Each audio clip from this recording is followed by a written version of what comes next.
আচ্ছা বকর ভাই কেমন আছো? আছি আমার কেন আছো? হ্যাঁ ইনশাআল্লাহ ঠিক আছে এখানে ভোট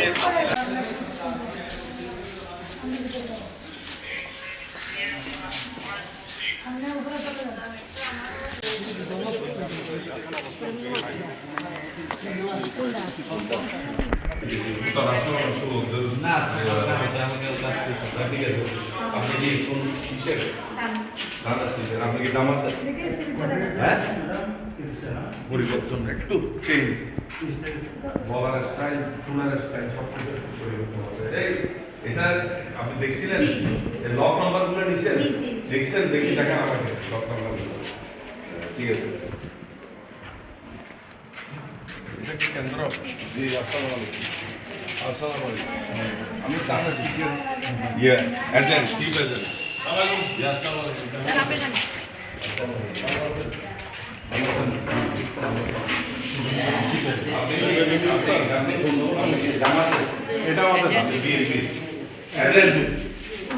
আপনি কি আছেন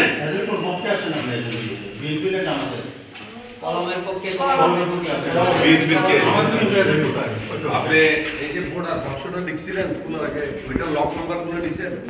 দেখি লক নাম্বার গুলো দেখুন তো আমাকে ওই লক নাম্বার গুলো রাখবেন ঠিক আছে মানুষকে একটু সহযোগিতা করবেন কিভাবে যাতে দেরি না হয় দ্রুত যাতে ব্রডকাস্টিং হয় আমরা জামাতে পাঠিয়েছি আচ্ছা বকর ভাই কেমন আছো? আছি আমার কেন আছো? হ্যাঁ ইনশাআল্লাহ ঠিক আছে এখানে ভোট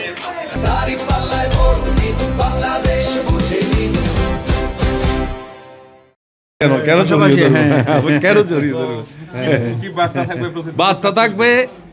আমরা যেটার জন্য লড়াই করেছি মুক্ত স্বাধীন ভোট আমার ভোট আমি দিব যাকে খুশি তাকে দিব গণতন্ত্র প্রতিষ্ঠার জন্য উনি প্রার্থী স্বাভাবিকভাবে উনি ওনার একটা দলের ইয়ে আছে ম্যানিফেস্টো আছে ওই হিসাবে উনি ভোট চাইবেন আমি দানের শীষের পক্ষে ভোট চাচ্ছি আমি দানের শীষের এজেন্ট সুতরাং এটাই আমরা শান্তিপূর্ণ হয় যাতে পিসফুল শান্তিপূর্ণ অংশগ্রহণমূলক এবং উৎসব মুখর পরিবেশে যাতে নির্বাচনটা হয় এটাই আমরা চাচ্ছি আমিও বকর ভাইয়ের সাথে মিলিয়েই বলতেছি আমরা জনগণের উপরেই আস্থা রাখব এবং জনগণ যাকে ভোট দেয় তাকেই আমরা মেনে নেব এটাই আমাদের কালচার হওয়া উচিত তো জনগণ স্বতঃস্ফূর্তভাবে